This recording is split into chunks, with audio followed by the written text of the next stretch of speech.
This is Curious Minnesota, a Star Tribune project that sends staff from the state's largest newsroom hunting for the answers to great questions we receive from you, our readers. We're here to answer everything you want to know about the state's people, places, and culture. Welcome to Curious Minnesota. I'm your host, Erica Pearson. This episode of Curious Minnesota is sponsored by the Minnesota Historical Society and Primrose Schools. Today's show is about a form of expression that's limited to just 7 characters, including spaces.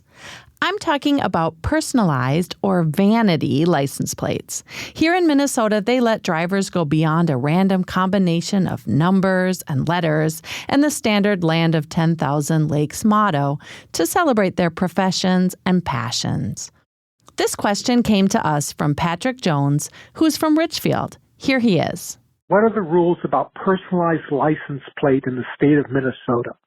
I'm a librarian, author, and word game player, so I'm very interested in words.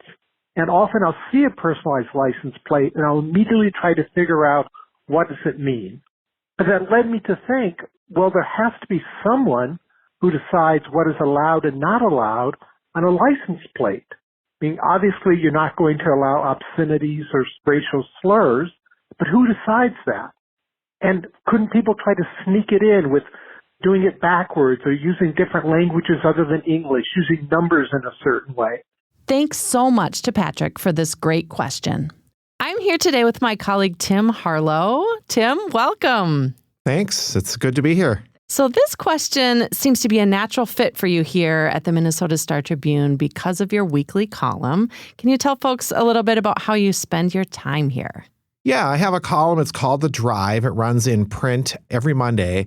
And it's kind of a wide-ranging column, but commuting is the theme. So anything from road construction to what's happening on the transit system. I even get interesting reader questions about laws or things they see on the road. So it's a column about commuting, and it can cover any number of topics, sometimes even license plates. Very cool. Well, I love Patrick's question because vanity plates have always been intriguing to me as a lover of word games and puzzles. And so spotting one while driving can make a boring commute suddenly just a little bit more entertaining. And it's a fun game to think, if I were ever going to decide to spend the money to get one, what would I want to say? I have a friend who often will share snaps of them on her Instagram, and some of the gems she's shared are 7ATE9, that's 789, ennui, a very appropriate one, and even BUTZLOL, butts, LOL, a fun one. But I'm wondering if you can share a little bit of information about vanity plates up front. When did they become legal here and why?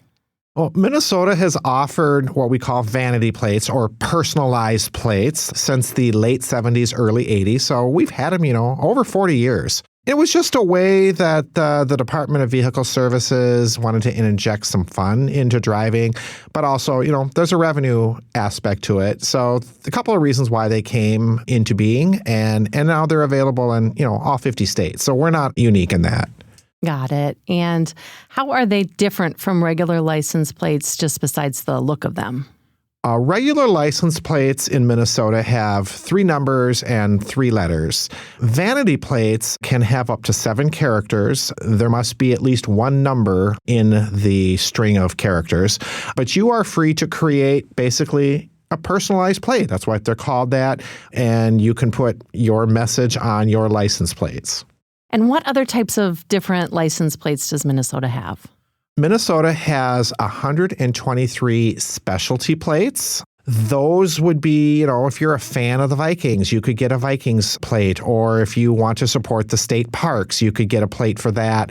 There's critical habitat plates and plates that support organizations such as the Lions Club. Got it. Have you thought about, if you were to get a vanity plate or a special one, what you would get? I hadn't ever thought about getting one of these plates myself until I did this story, and just seeing the creativity that people have. A lot of people will put their name or variations of their name, their hobbies, passions. So if I were to get one, it would probably be something on the line of volleyball. That's my passion outside of work. So I don't know what that would be yet, but it would be something to do with that. Yeah, spike maybe. Could be cool. Okay, but there are limits to what's allowed, as you explained in your article. Let's dig into that after the break.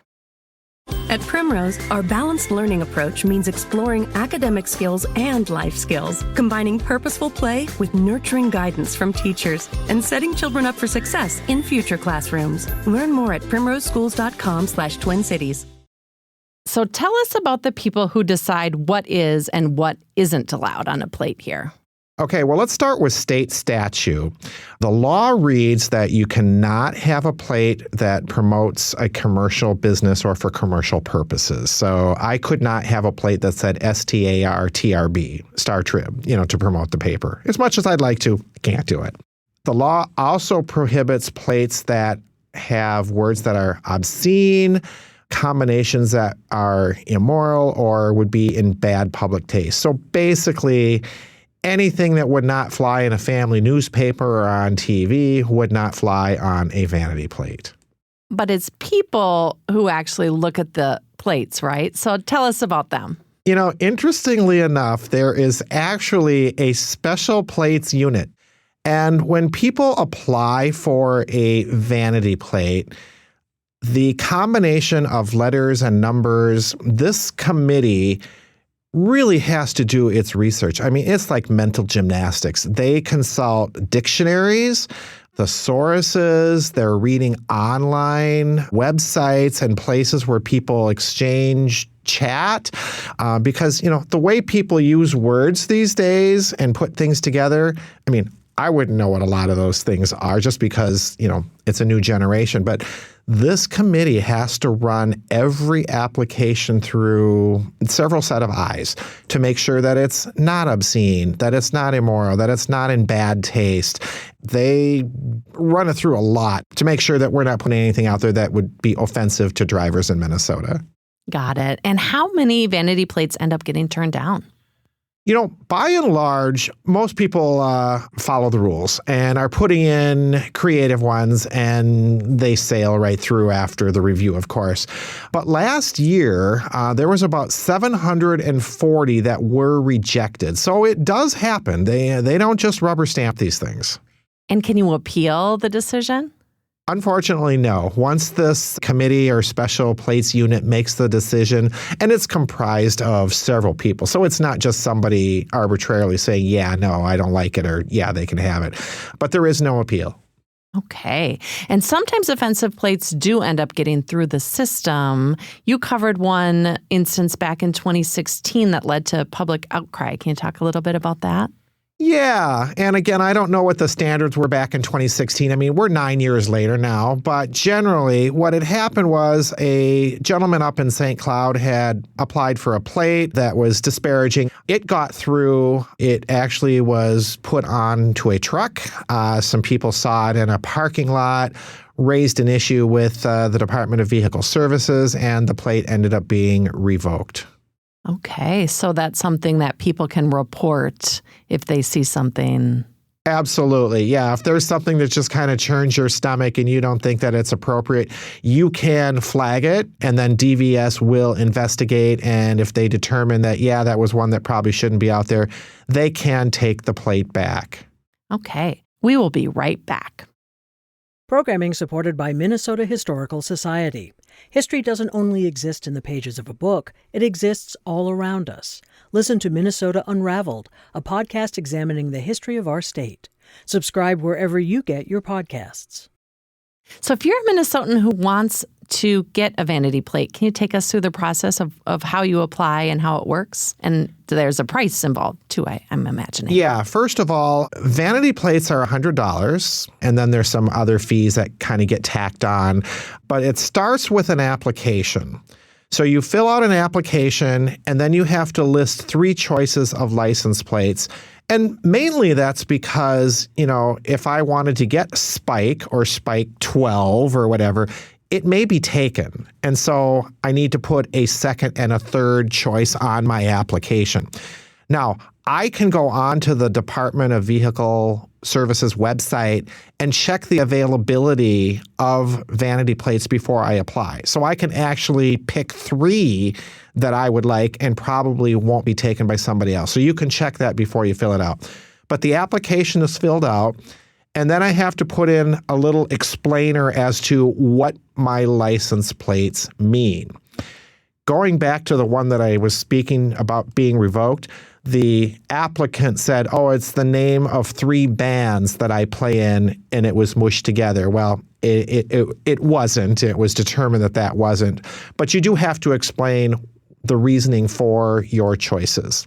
Once that is turned in, then the committee gets to work. They review your choices, and then they come back to you and say, yes, you can have this, and then they make up your plate.